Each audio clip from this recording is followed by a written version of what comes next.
नमस्कार, मैं प्रकाश कुमार। कंगना रनावत, जिनके बारे में कभी योगी आदित्यनाथ ने कहा था कि कंगना में मीरा जैसी भक्ति है, रानी लक्ष्मीबाई जैसा शौर्य है और वो एक वीरांगना नारी है। लेकिन लगता है उस वीरांगना नारी से प्रधानमंत्री मोदी कुछ खुश नहीं है। दिन रात पीएम मोदी की भक्ति करने वाली कंगना की तपस्या में शायद कोई कमी रह गई है, इसीलिए प्रधानमंत्री मोदी से रिलेटेड ये खबर आ रही है। दरअसल खबर ये है दोस्तों कि कंगना रनावत ने एक इंटरव्यू देते हुए ये कहा कि प्रधानमंत्री मोदी उन्हें मिलने का समय नहीं दे रहे हैं। उन्होंने कहा कि उन्होंने उनके लिए अप्लाई किया था कि प्रधानमंत्री मोदी से मैं मिलना चाहती हूँ, उनके ऑफिस से कांटेक्ट किया, लेकिन प्रधानमंत्री मोदी ने उनसे मिलने का समय नहीं दिया। यहाँ तक कि कंगना रनावत ने यह भी कहा कि जब वो मंडी से इलेक्शन लड़ रही थी, तो वहां जब प्रचार के लिए पीएम मोदी आए थे, तब वहां ग्रीन रूम में वो जयराम ठाकुर से तो मिल लिए, लेकिन कंगना रनावत से बिना बात किए चले गए। अब बताइए जरा, कंगना रनावत जो दिन रात बीजेपी के लिए बैटिंग करती रहती हैं, रोज पीएम मोदी के लिए झंडा उठाते रहती हैं, उनसे पीएम मोदी ही नहीं मिल पा रहे हैं। अब ये तो दोस्तों कंगना रनावत के साथ गलत हो रहा है कि जो अपनी पार्टी के लिए लगातार झंडा उठाते रहती, पता नहीं क्या क्या बयान देते रहती हैं, लेकिन प्रधानमंत्री मोदी उनसे नहीं मिल रहे हैं। इसके अलावा कंगना रनावत की मुश्किलें यहाँ भी खत्म नहीं हो रही हैं। उनकी एक मूवी आने वाली है इमरजेंसी, जो 6 सितंबर को रिलीज होने वाली थी, लेकिन सेंसर बोर्ड ने उस फिल्म पे अभी रोक लगा दी है और वो फिल्म अभी रिलीज नहीं होगी। सोचिए जरा, सरकार कंगना की पार्टी की है, प्रधानमंत्री उनकी पार्टी के हैं, लेकिन कंगना रनावत की फिल्म को डिले कर दिया गया है। इसके अलावा मध्य प्रदेश की हाई कोर्ट ने कंगना रनावत को नोटिस भेज दिया है। दरअसल एक सिख समुदाय ने वहां पे जाके याचिका दायर की थी कि इस फिल्म में सिखों को अच्छे तरीके से नहीं दिखाया गया है, उन्हें नकारात्मक तरीके से दिखाया गया है, जो कि फिल्म के रिलीज होने के बाद उसका अच्छा असर नहीं पड़ेगा, इसीलिए उस फिल्म पे बैन लगाने की मांग की गई थी। अब हाई कोर्ट ने उस पर कंगना को नोटिस भेज दिया है। देखिए कंगना इस पर क्या जवाब देती हैं। एक फिल्म क्या कंगना ने कर ली, उस पर नोटिस पे नोटिस, नोटिस पे नोटिस दिए जा रहे हैं। वो खुद कहती है कि फटाफट फटाफट नोटिस आ रहे हैं। अब बताइए कंगना के साथ ये नाइंसाफी क्यों हो रही है। खुद प्रधानमंत्री तक उनसे मिलने से मना कर दे रहे हैं, आखिर ऐसा क्या है। दरअसल दोस्तों कंगना उल जलूल बयान अक्सर देते रहती हैं। जैसे किसान आंदोलन पे उन्होंने बोल दिया कि वहां लाशें लटकी हुई थी, वहां पे महिलाओं के साथ रेप होता था, जिसके बाद बीजेपी ने अपनी स्टैंड लिया कि यह कंगना का निजी बयान है और ये पार्टी की राय नहीं है। इसके अलावा वो लगातार बोलती रही है। एक बीजेपी के नेता है मनविंदर सिंह सिरसा, उन्होंने कंगना पे सवाल उठाया तो कंगना ने सीधा कर दिया कि इनकी हैसियत क्या है जो हम पे ये सवाल उठाएंगे। मतलब कंगना इस वक्त पूरे फुल फॉर्म में है और वो लगातार हर किसी के ऊपर लड़ जा रही हैं, जवाब दे रही हैं। वैसे ही एक इंटरव्यू में उन्होंने ये कह दिया कि राहुल गांधी जी से रिक्वेस्ट करती हूँ कि वो हमारी फिल्म को रिलीज होने दें। अब बताइए, राहुल गांधी ना तो इस देश के प्रधानमंत्री हैं, न ही इस देश में किसी और पद पे हैं। अब वो उनकी फिल्म कैसे रिलीज कर देंगे, वो सेंसर बोर्ड के हेड तो है नहीं। कंगना को ये समझना चाहिए कि उनकी पार्टी उनसे क्यों दूर हो रही है।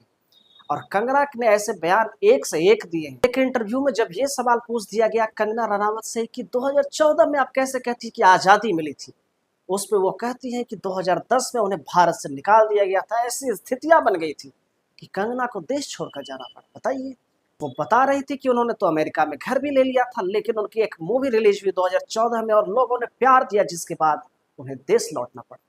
बताइए, इससे अच्छा तो अमेरिका वाले घर में ही रह लेती।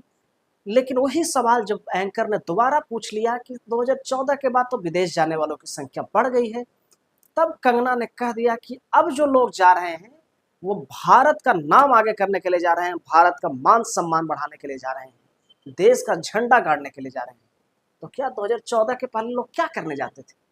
कंगना को ये बताना चाहिए था। कंगना अपने जवाबों में अक्सर फंस जाती है, उस तरीके के जवाब या इस तरीके के सवाल उठा देती है। जम्मू कश्मीर के पूर्व राज्यपाल सत्यपाल मलिक ने कह दिया कि राजनीति में कंगना नाबालिग है, लेकिन मुझे लगता है कि राजनीति में कंगना बहुत क्यूट है राजनीतिक तौर पे, और कंगना के ऐसे क्यूट बयान उसकी पार्टी के लिए मुसीबत खड़ी करते रहते हैं। और कंगना जिस तरीके से बकलोली कर लेती हैं, जिस तरीके की बकैती कर लेती हैं, मुझे लगता है कि प्रधानमंत्री मोदी को भी वो एक दिन पीछे छोड़ देंगे।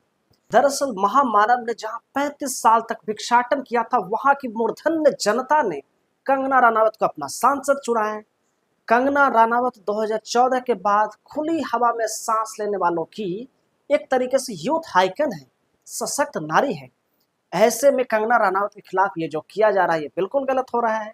अब आप ही बताइए, इमरजेंसी तो कांग्रेस ने लगाई थी, लेकिन कंगना की फिल्म में इमरजेंसी बीजेपी लगा दे रही है।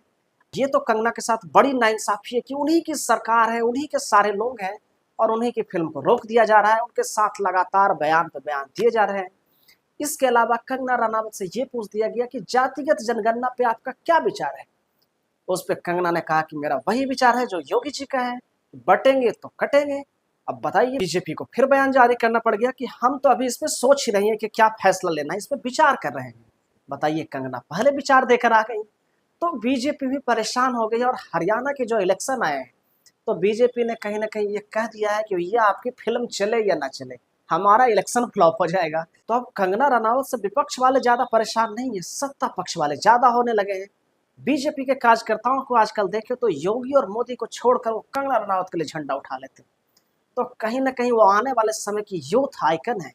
जिस तरीके से प्रधानमंत्री मोदी अब उस सलीके से झूठ नहीं बोल पाते हैं, बातों को घुमा नहीं पाते हैं, टेलीप्रॉम्प्टर भी कई बार फेल हो जाता है, उस दौर में कंगना उभर कर सामने आई है जो बिना टेलीप्रॉम्प्टर देखे बिल्कुल पारंगत तौर पे बोलते चली जाती हैं और इस तरीके से बातों को घुमाती हैं कि लोग देखते ही चले जाएं। इस दौर में वो एक बड़ी ही पारंगत नेता बनकर उभरी हैं, जिसने स्मृति ईरानी जैसे को तो कई कोस पीछे छोड़ दिया है। आज के डेट में कोई नहीं है टक्कर में, सिर्फ कंगना रनावत ही है टक्कर। सिर्फ कंगना रनावत ही सबसे आगे चल रही हैं और उन्होंने एक एक करके बीजेपी के हर एक नगीने को पीछे छोड़ दिया है, क्योंकि वो सबसे बड़ी नगीना बनकर सामने आई हैं और एक से एक उनके बयान जो कि लगातार उसके लिए बीजेपी के लोग भी झंडा उठा लेते हैं। अब कंगना ने जब बोला कि किसान आंदोलन में लाशें लटकी होती थी, वहां पर रेप हुआ था, बीजेपी ने कह दिया कि नहीं, नहीं हुआ था, लेकिन उनके कार्यकर्ता बीजेपी के खिलाफ ही टूट पड़े। उन्होंने कहा कि कंगना सही कह रही है। मतलब अब बीजेपी को ऐसा नेता मिल गया है जिसमें लोग कंगना को सपोर्ट कर देते हैं, बीजेपी का विरोध कर देते हैं, उन्हीं के कार्यकर्ता। कंगना इस समय इस तरह की सशक्त नारी है जो अपने बयानों से हर किसी को पीछे छोड़ते जा रही है। बीजेपी में नंबर 1 इस समय कोई चल रहा है तो कंगना रनावत ही है।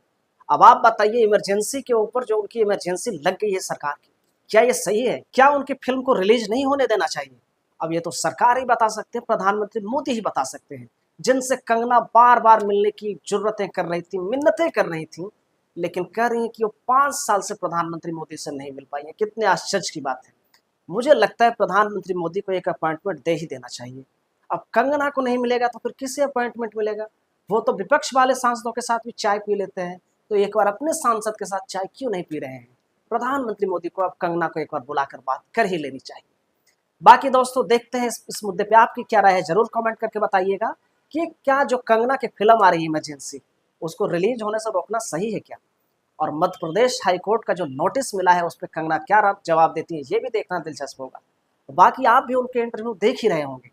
कपिल शर्मा को भी एक कदर के लिए लगती है कि पीछे छोड़ देती हैं, जिस तरीके के इंटरव्यू आजकल होते रहे। बाकी देखते हैं इस मुद्दे पे आगे क्या होता है। वीडियो अगर आपको अच्छा लगा हो तो इसे लाइक, शेयर और चैनल को सब्सक्राइब जरूर कर दीजिएगा। हम मिलेंगे आपसे अगले वीडियो में, तब तक के लिए नमस्कार।